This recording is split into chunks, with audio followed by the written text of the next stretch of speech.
Welcome back to Micro Moments of Self-Love. Today's episode is called Finding Yourself While Serving Others, and I'm joined by Cougar Lutze. At just 24, Cougar has built platforms rooted in service, but his real story is about learning self-love through showing up for others. We talk about staying grounded while giving, living with intention in your 20s, and the small habits that shape a meaningful life. I'm Fatima Deoji, and welcome to Micro Moments of Self-Love. Cougar, thank you so much for flying all the way from Arusha to be at my Micro Moments of Self-Love. It's such a pleasure to have you, to have someone so young doing such amazing things, having so many great aspirations. So I want to talk a little bit about what got you to where you are right now? Like, how are you in Tanzania? Why did you decide to choose Tanzania over anywhere else in the world? Yeah, thank you first of all for having me. It's an honor to be here. Um, yeah, look, I think it's a quite a long story, but I'll keep it short in a way that I think I've been very fortunate in my life to have traveled quite a lot. My family originally from Germany, and that's kind of really always made me really curious of what else is out there. And I think Africa is a place that I'd never been to before 2 years ago, and I really wanted to experience something different 2 years ago, and I was in a confusing time in my life. And I think now that I've taken this opportunity, I've learned so much about myself, but also more about the world, and that was really my goal all along. So initially there 2 years ago, I was working a 9 to 5. I was trying my best to figure out where my place was in the world. And I think that's what a lot of people of that age kind of struggle with, is figuring out, where do I fit into this big puzzle that is the world, and how can I have an impact that is, again, larger than myself? Because that was something that I think I've learned from my parents, that you can have a great impact, but it doesn't need to be huge, but you start small and you can work towards that. So as far as that goes, I think I gravitated towards Tanzania because of, initially I was looking at Kenya, really, to be honest, but I think I found a project here that really resonated with me, and I'm so glad that it worked out, because I just got to experience everything that I really was looking for, which was that kind of really uncomfortable experience at first. And it was very uncomfortable for me for the first 2 or so weeks when I was here. Completely different language, completely different culture, just the chaos of day-to-day life, but also the beauty of how that all comes through. So I think as a whole, it's just it's just that desire to really challenge myself, and I think that was really what spurred me to wanted to see what else is out there. And yeah. So you mentioned, like, obviously it was a transition period, right? Like, um, I'm sure, coming from Australia and, living in a more developed part of the world, and then I understand, but the way you're living here is you're very integrated in society. You are living in like a five-star hotel in Arusha. You want to be part of the community, and so you're living amongst everyone. What is it that made you decide that I'm gonna continue staying, and you didn't get up and just say, you know what, I can't do this. I wouldn't be like, what was it? What was it in you that said, you know what, it's uncomfortable, I might not like it every day, but I'm just gonna continue doing this. Yeah, I think overall there's a sense of freedom that comes with moving to a place like Tanzania, from a country that, I guess, where you have everything, or at least from this perspective from here, it's like you have everything that you need, and then you don't really have to worry about a lot of things that people here have to worry about, which is, it's I think a lot of people take for granted. But that was really the major part of the challenge that I wanted to kind of endure as well, was seeing how other people live, understanding that from their perspective, and being able to really put myself in their shoes as best I can, because I'll never be able to truly understand how these people relive and how it is growing up in these environments, regardless of where that is in the world. But I can do my best to try and understand, and I think that's where a lot of my drive to have an impact comes from, in the sense that I can, you know, the better I can understand people on their level, um, wherever that is in the world, the more impact that I can have, and the more intentional impact I can have in terms of being able to, see what they need for what they need rather than for what we as a Western society perceive would be the next best step. Um, so I think that's really the reason why I want to live inside, like, as a part of the community outside of, just as you say, like, it would be easy enough to, have a apartment or something somewhere where I have my own life and it's kind of more separated. It's something that like, is really important as well is now starting to learn the language, and Swahili is, I've always wanted to learn more languages. I grew up speaking English and German. But languages has always been something that's interesting to me because I think it's another massive barrier that I think, exists in this charity space as well, is that you need to be able to really understand and be able to build those relationships. And you can't do that with two half spoken languages in a way. So, um, yeah, I think that's roughly, yeah. So I want to take you back to your childhood. Do you, what is it in your childhood that maybe has cultivated you, or make it, what is it that your parents, instilled in you that's cultivated the sense of service? Because I think, you know, uh, like from my own experience, my mom was someone, who he has a lot of compassion. And as far as I can remember, it was always her say, you have to care about other people, you have to take care of other people, you have to take care of a community. And when you're in business, sometimes it's very hard, when you're like this, like business leader, like running several company, and then to have this compassionate side. But I always say that I'm a great leader because of my mother. It's because of my mother. It's not because of my dad. And my dad taught me the business skills. There was my mom's taught me compassion. Who taught me to care about other people, to love other people, and that's what makes me a great leader. Um, but I just like to know that what was it in your childhood that got to um got to where you are today, and what brought you here. And also, for the parents who are listening, like, I really want to like drive this home that they're the ones that are gonna be making the difference here. He told, when they're raising their children, because when you raise children with compassion and you raise children who care about other people, he creates like his future leaders, and people who care about their community, care about other people. Yeah, absolutely. Yeah, I couldn't agree more. I think that's really such an important thing, the empathy side of things, of understanding that as a parent, as a child, as a family, and building those relationships is key. But I think that really, for me, that comes from my upbringing. I grew up in a restaurant. My parents owned a restaurant, and I was working in the restaurant from probably the age of 6 or 7, doing very basic things like cleaning glasses and so forth, and just starting to understand that, through work we can achieve things, and through work we can, add value to not just ourselves as a family and look after ourselves, but also add value to the community and the wider community. And I think the large part of my service and why I believe in it so profoundly is that I've seen over the years and working in the restaurant how much of an impact you can have on someone's just daily life, or also their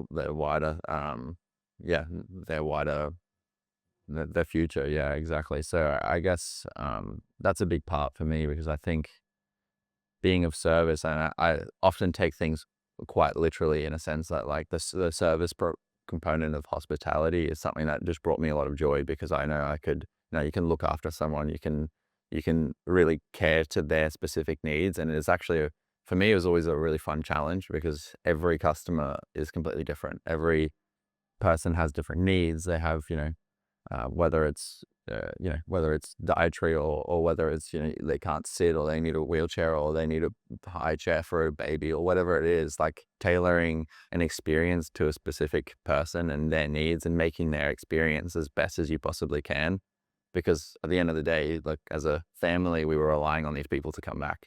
We wanted them to, have the best experience possible, to say, we want you to come back and we want you to enjoy this as much as you can. And that was our job, you know, and I loved it. I really enjoyed it. And I think it's taught me a great deal moving into the future now, for all the things, I mean, any business really, because any business that I think does well is a business that looks after its clientele or its customers. So that's, yeah, something that I think both my parents have taught me from a very young age, and something that I've had to kind of learn, and improve on as best as I can so that I could deliver that. No, you're right, because even they say like being kind, and I always, whenever I'm speaking to people, even when in my consulting, I think people don't realize that when you're kind, it's good for like yourself and it's good for your business. Like it's actually the best thing for your business, because the kinder you are, word of mouth, and also people will feel more comfortable with coming back to you, using your service. And I've learned this I've learned this so much from, so many of my friends who run great business, and just because they're nice people, they're kind people, no one say nice, but kind people, win boundaries. They, they're doing so well, and it's, yeah, I think it's so important. And I want to talk a little bit about yous. You're 24 years old, and I feel like at your age, like I was very similar to you. Like I had this like need to do something more. Like I always wanted to um help my community and have a purpose that was a little bit bigger than myself. And I could not understand anything else. Like I couldn't understand why some of my friends didn't have that. Why you still don't, or why, when I'm mentoring youth, a lot of them feel lost, feel confused. Like also a lot of peer pressure. So as someone who's like living this right now, I'm sure that you have, a group of friends out there who are not living this, like who are, maybe working a job, or, a party, gonna like, what do I say, enjoying their life in that sense, right? Um, what is it that you feel, one, attracted you to this life, and wanting to do this? And what would you say to people who, kind of feel lost and a bit confused, and, all right, they're just living on this autopilot? Mm. Yeah, look, I think it all comes down to meaning and intention for me, in a sense of what is it holistically that I want to achieve in my life. And I think that, um, I really believe that everyone has been put on the earth to with a skill or a talent, and their only objective is to bring that to fruition in the service of others, so that they can, serve other people. They can make their own lives and others' lives better. That's what I believe. I think that that's a way to go into life, knowing that it's not just about yourself, and there's a way for connection and community that can really uplift people that are in more difficult times. Because at the end of the day, we're all gonna go through difficult times, no matter how much, money or how much status or how much anything we have. It's there's difficult times coming for all of us, and it's the community that really, I guess, aspect that really holds us and binds us together in that sense. As you said, like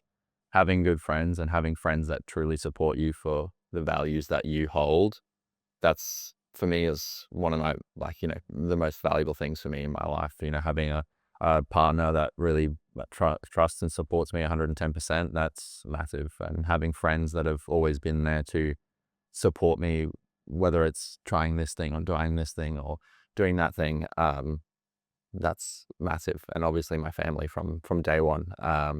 But as far as like implementing those things go, I think I myself, like I'm also very young in that sense of, I spend way too much time procrastinating, like way too much time overthinking certain elements of my life, thinking, is this going to work? Is it going to end up how I really want it to end up? And I spend so much time just like holding on so tightly and wanting to control something, that it's just, it uses up all my energy that I should be using for other things. And I guess what I'm trying to say is that by really just breaking them down and just focusing on the first step is why I am kind of moving along my journey the way I am now, because of the fact that, you know, I'm just focusing on the next day. I'm focusing on the present moment and trying to do that as best I can. And I think that's the biggest takeaway I can give to anyone that's kind of lost at the moment. Because I know there's so many people. It doesn't mean it's just Tanzania. It's, you know, back in Australia, I see that anywhere that I go, you know, people spend more time on their phones than they do having actual conversations with people, and these kinds of things that are really ruining our ability to kind of connect, and then also to try to find that community that can support us when we do go out and try to make a difference in some way, you know, and that's, I think, a big point where it's just about like lifting your head away from your screen for a while and just spending some time really, you know, giving back to others, or just even with yourself. I think that's really important. No, first of all, it's important, and it's good that you mentioned, you do procrastinate and sometimes you go through difficult times, because I think people, when they look at social media, unfortunately, they just think like, oh, this person, they're doing amazing things and their life must be great, whether it's with you and they're like, oh, he's living in Tanzania, like he's doing amazing stuff. And like, I'm sure every day is a great day, right? Um, and it's important to like that you highlighted that, yeah, sometimes we do struggle, right? Like you struggle, I struggle, even when I'm working, sometimes I overthink as well. And, I feel like I'm not doing enough, or sometimes I feel burnt out because I've done too much. Um, and this is where I think knowing yourself is so important. Like, you know, this these home and technology, I think they take you so far away from yourself. And when you don't know yourself, you don't know what's good for you, right? And you will keep living in cycles. And this is something that it happened to me, where there was a time, like I was doing all these great things, but I was living in cycles emotionally, right? Like because I was burdening myself with so much work, I didn't want to take the time to sit down and be like, okay, what's actually going on?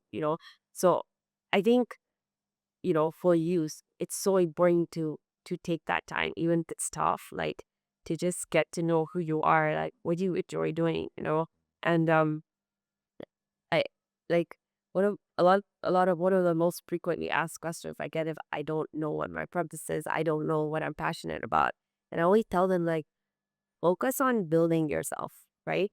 Build good habits, like just be obsessed with yourself, your health, your discipline, like getting up early, building the skill set, right? It doesn't have to be towards a business or towards, a goal. It can just be you working on yourself. And I think the more you start respecting yourself and you respect that goal, things will open up for you. Yeah, absolutely. And I think that's what's missing with a lot of people. Cause what happens is it's like a vicious cycle. They're like, I don't know what I want to do, therefore I'm going to stop caring about everything. Yeah. So be obsessed with yourself. And when people ask me, like, why is it that you're able to do so many things, I tell them it's because I am obsessed with myself. I could not care less what, in a sense of, in this mindless world, I mean, like, I don't really care to, like, waste my time over things that don't, build me up, or things that, like, don't relate to me, right? So things like gossip, things like, you know, uh, spending time having conversations about mindless stuff. And yeah, it made life a little bit difficult for me, because I feel like a lot of my friends don't understand that. Even at this age, I'm a bit older, and you know, I they don't understand that, I'm very regimented and I'm on schedule, and but I also feel like I've not only been able to achieve so much because of it, but I've also like protected a lot of my energy, you know?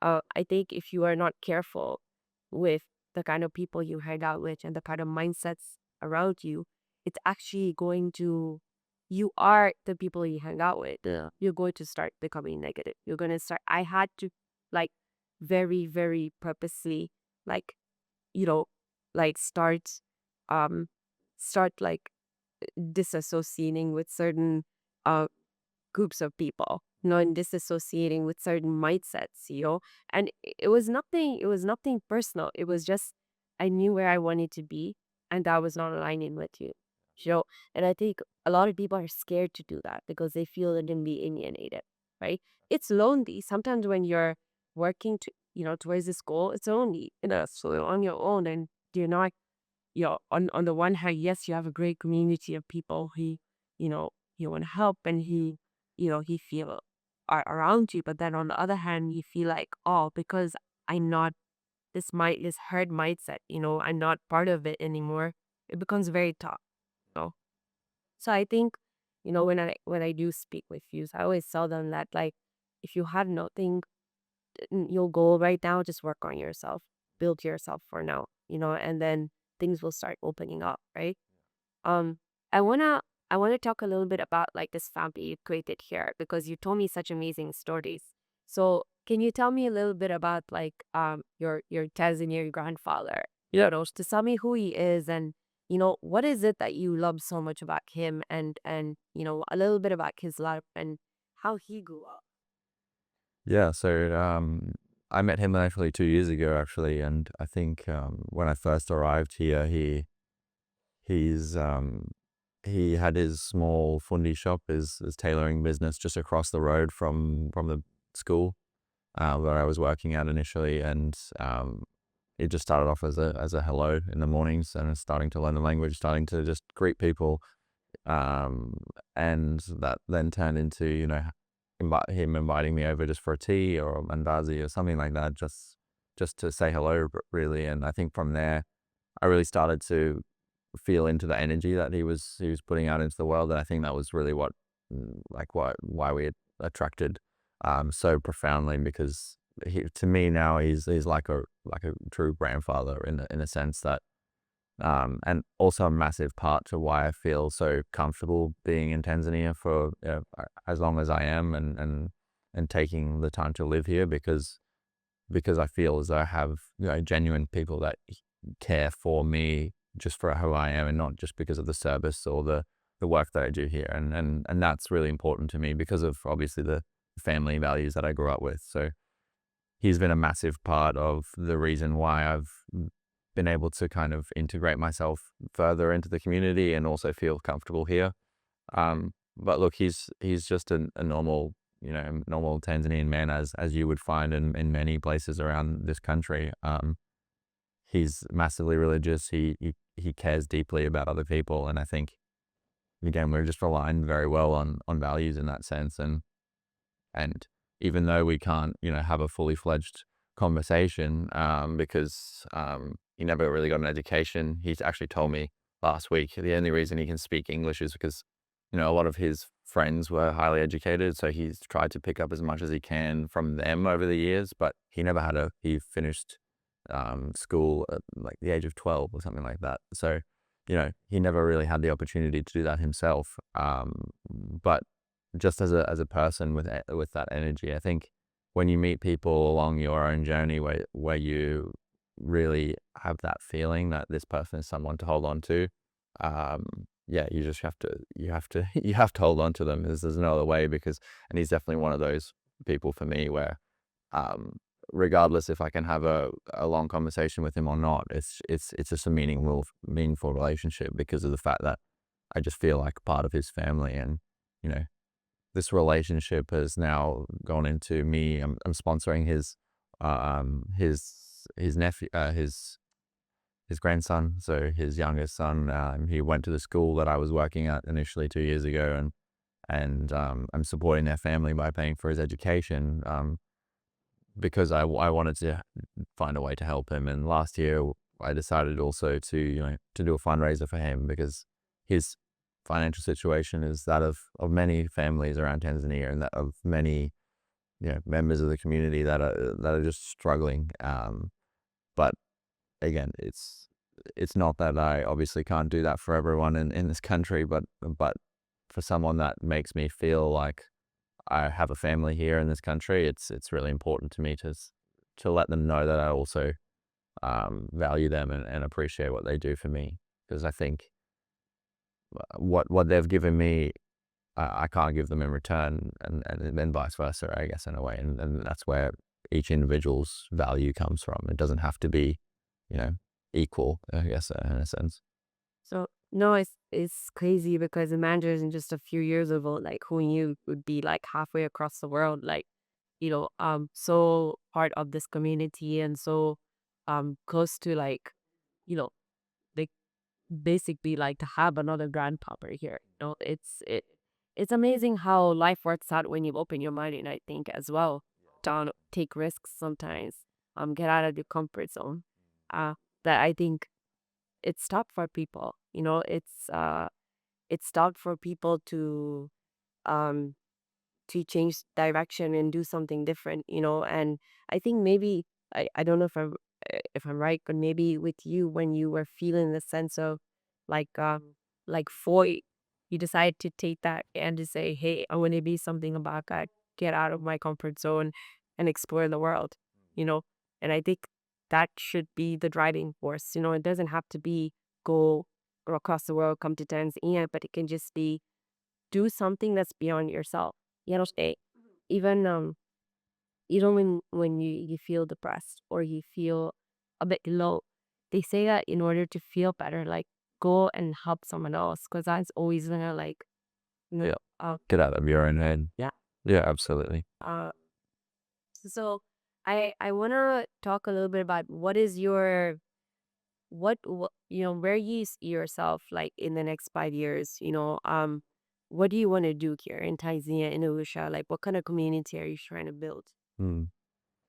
Yeah, so I think on the large scale of things, I think I have my organization back in Australia, ProSpr Foundation. Essentially, what I'm aiming to do is to assist non-profit and charity organizations in their fundraising and their essentially community building efforts. So a lot of online work, but also a lot of local work and understanding how these organizations are really having an impact on the ground and being able to also show people around the world what these organizations are doing transparently. Because I think there's a bit of a gap there in a sense of really trying to understand what the community needs and how we can deliver that to them in the correct way. My vision, I guess, for the next 5 years is really to learn as much as I possibly can from the communities on the ground, and that's always been my driver, and that's the reason why I live in the community. That's the reason why I want to learn the language, is because of the fact that I want to kind of deepen my relationship with the place that I have, the community that I have here, and to be able to really understand what it is that they need. Uh, that's kind of in the long term. I want to be able to build this out so that I can travel into other places around the world and deliver similar services where I can, continue my own personal journey in the sense of and my love for exploring the world, um, and and really showing more people around the world what these places, these developing nations, and um, where the value really comes from being able to see life from a different perspective. So, but for now, I mean, my focus is purely on Tanzania. I'm working on a current project in the education space, looking to um, sponsor children in education, children that are really not well off, specifically, and making sure that we're serving the right families in those communities, specifically in Arusha. And I'm working with a great organization here that's been working in Arusha for 7 years. So they're doing a great job, and it's really been massive for me to see how that all works. That's one thing that I always try to remind myself of, is the fact that I'm going to somewhere where it's very far removed from what I know from growing up, and I think that's what's quite scary for a lot of people, because things just are different. People drive differently, people eat different food, people interact differently, and these things are all like a massive shock if they all come at once in a massive tidal wave. So for me right now, it's kind of like, how can I start to learn and start to become more comfortable with this so that I can have a greater impact moving forward. And yeah, and then I guess moving on from that is from this project is another project that's coming up in also in Arusha or in that part of Tanzania with Gabriel Gehi, who's a Tanzanian marathon runner, looking to build up his foundation. So in the same capacity, I want to be able to help him grow awareness for the project that he's doing, mainly in the community building and education space, but also transferring those things into for talented young people in the running space. So I think there's amazing opportunities in Tanzania when it comes to athletics and running, and I think Gabriel himself is a massive testament to what is possible for Tanzanians. And I think with investment and care and intention, we can create something that potentially where where athletics can really come to the forefront of something that's important to Tanzanians and can really bring a lot of pride to the country because we have I believe that Tanzania has the ability to really challenge on all fronts. Yeah. So can you just summarize, like, because we discussed this, like, can you just talk a little bit about what exactly like your goal is with Gabriel? Like what kind of collaboration you want to do? And, you talked about like being able to connect people around runners around the world and at the same time have them see Tanzania. So can you Yeah. like summarize that so that we can. Yeah, absolutely. It's I guess how there's existing similar camps based in Kenya in this way, and I think last year when I first met Gabriel, he's just a beautifully honest, normal, regular human that I just really value. And I he showed me around a lot of the facilities and the things that he was doing locally and the impact that he was trying to have, and also where he was training to go to at that point, the Paris Olympics, which it's no small thing. And and I got to see those places. Even in that moment, I was like, well, if I look back to Australia where I come from, and I'm like, every school has better running facilities and the facilities that this man is training on to qualify for Olympics and to run the Olympics and potentially even one day win these major events. It's crazy to me. So I think that's where aside from his own mission and the connection that we have, I really started to think, well, how can we work together on this? So the idea really is to build something that is as an experience for internationals, but also really supporting the community locally. So Gabriel comes from a small town in the Manyara region called Madunga, and I think because of the high altitude and because of a lot of different variables, they're really genetically well positioned to perform well at running and especially marathon running. So what we want to create is essentially a space where we can invite internationals to come to train with Gabriel, to be able to learn from him and his experiences and really push themselves, but also be able to experience what it's like to living in Tanzania, experiencing like the small town community feel and the beauty of the energy of the people and the landscapes and the animals and all these things that come together. A lot of the reasons why I'm still here because of that energy. And of course, I mean, I think it's one of the most beautiful parts of the world that you have directly from there. You have access to Kilimanjaro. You have access to the Serengeti, two parts of the world that are, massively unique and much not replicable. So that's, I think, a massive opportunity for us to be able to say, look, we want to try and create a camp that brings people in internationally, shows them the beauty of Tanzania, and also then supports that local community. So we want to be able to give opportunities to young talents across Tanzania, essentially people and kids that are well positioned to be able to perform at high levels in the running space and give them the opportunity and the tools and equipment and training and education and potentially boarding school that they need to really perform and to develop into someone that maybe one day can go and win the Olympics, because I believe that that's possible. I think it's a good fusion of everything. I think having someone like Gabriel to be able to teach, teach people to become better runners, and then be able to explore to Tanzania, help the community. So I think it's going to be extremely successful because it's such a great fusion of thing, you know. Um, so was there a time during all this where, when you were here a few years ago and then you came back, and was there a time you just wanted to give up and just say, okay, I'm out, like I'm leaving?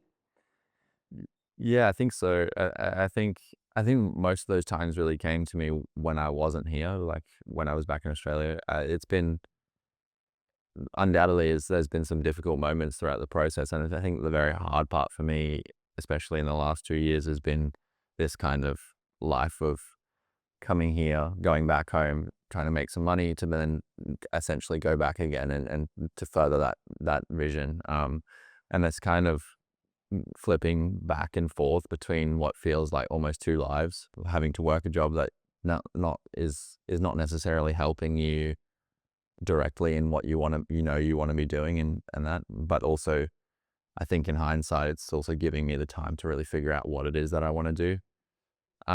So I think those last 2 years were definitely necessary in order to find myself where I am now, and to be working now with far more intention than I ever have, in the sense that I know exactly what it is that I want to be doing, and the work that I want to be helping with, and where I can have the most impact. And I think those difficult times, especially back in Australia, where it's like where's the next step? And I think that I'm sure you've had a similar feeling where you're starting a new business or you're starting anything, you're starting a new hobby.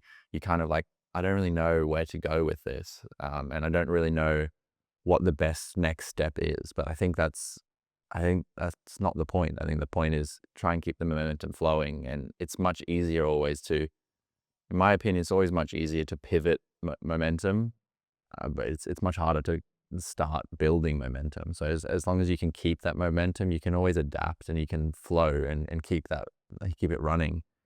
But to stop and then to try and start again is much more difficult. So I think um, what I have done previously that I'm really trying to do less now is that stopping and trying to make all the right decisions, trying to control everything. Like I said before, like holding on too tightly to trying to control every moving piece and just letting it go and just moving forward with the intention of this is what I have intention, like this is the intention with the work that I'm trying to create.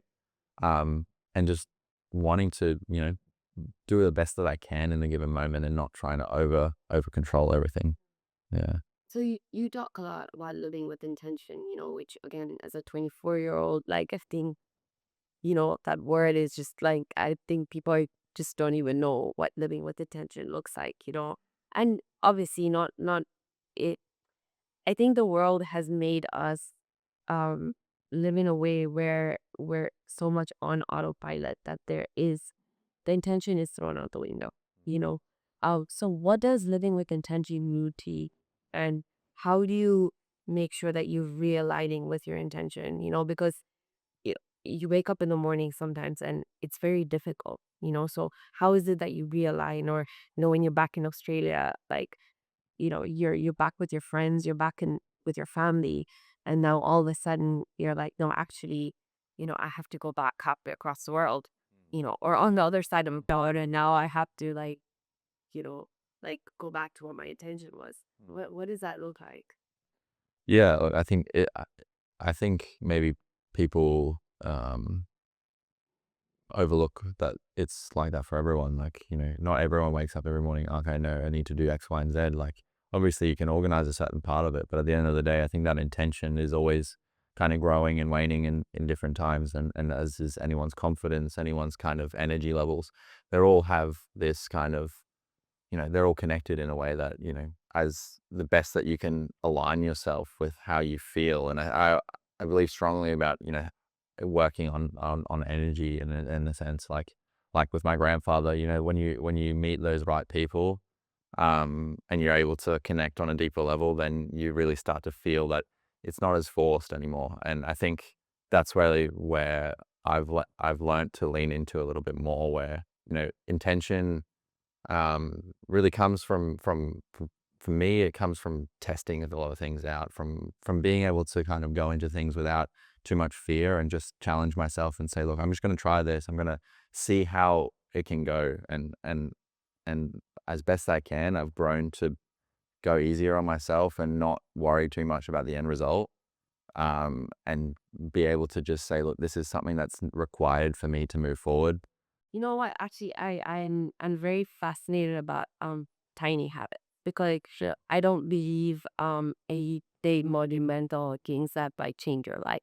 I always think that if you want to change your life, it's actually that small tiny habit that you do every single day that transform your life.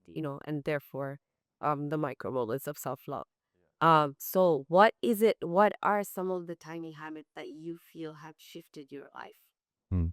More recently, I think it's been just taking time for myself. I think, as we spoke about before, the constant kind of stimulation of phone, laptop, all this TV, all these different things, um, like setting myself up with a timer of 15 minutes, putting everything away, sitting outside, taking in some sun, taking in some water, just kind of settling myself again, whether it's breathing or whatever it may be. That's just been revolutionary for me, especially just with, you know, traveling to the other side of the world, wanting to build something for yourself and really not knowing 100% where it's going to lead. But that's, that's part of the adventure and part of the fun. But I think, being able to have those moments every day, I try to really at least take 15 minutes just to like calm down, to take it in, and also just be grateful for the opportunity that I have here. Like, I don't think that I know that a lot of people back home, even in Australia, will never come to Tanzania and never have the opportunity to come to Tanzania. So I'm very grateful for even just being able to be here. And I think that's really important, just to take a moment to really just take it all in and just let it kind of sit and not constantly think about what's next, what's moving on. And the other thing is sleep for me is massive. Like, it's not I don't think it's a tiny habit. Maybe it doesn't fit quite into your question, but very, I think it's massively overlooked. Sleep is huge. I think building a consistent sleep schedule and also doing the right things before you go to sleep at the end of the day is just huge. Just consistency, really. And for me, that's the biggest driver. And I'm sure for other people, it's different, but not eating too close to bedtime, um, not spending too much time in front of screens before bed, you know, um, those kind of things, all these sleep hygiene things that, you can find anywhere on the internet, but they're rather easy to implement, but to do them consistently over a long period of time can have a 2, 3 times effect on your energy levels, I believe. Like, for me, it's been revolutionary. It's something that I read about extensively kind of 2, 3 years ago and has really changed the way that I'm able to show up for myself and for other people, because I just feel better. I can perform better, you know, and it's just a key kind of keystone to being able to achieve the things that you want to achieve. No, you're absolutely right because there was a time I was struggling with my sleep as well, and you know nowadays when you go to the doctor, they'll just give you melatonin or they'll give you a drug. And I am also someone who loves to do my research, and so I did my research, and I think with me because the adrenaline used to be a lot higher. Like I looked into a lot of supplements, like reishi, like magnesium, things that just help calm your nervous system now, a little bit. And again, I always state that consistency is key.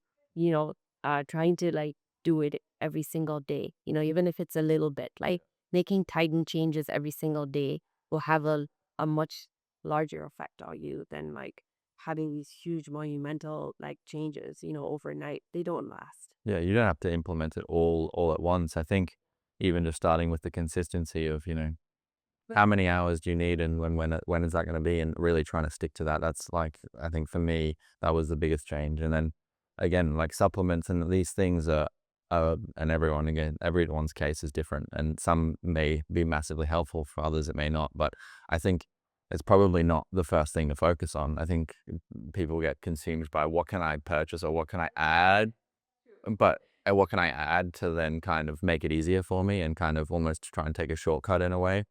Um, but really it's just it's going back. It's like it's not always adding. It's just like trying to cut away all the stuff that's not important and just saying, look, well, historically, if you go back all these thousands of years, what is it that was done consistently that allowed these people to be successful in their own right and have the energy required? So, you know, waking up when the sun rises and getting ready for bed when the sun sets, like those things is just kind of like, it's just part of our kind of animalistic nature. Yeah.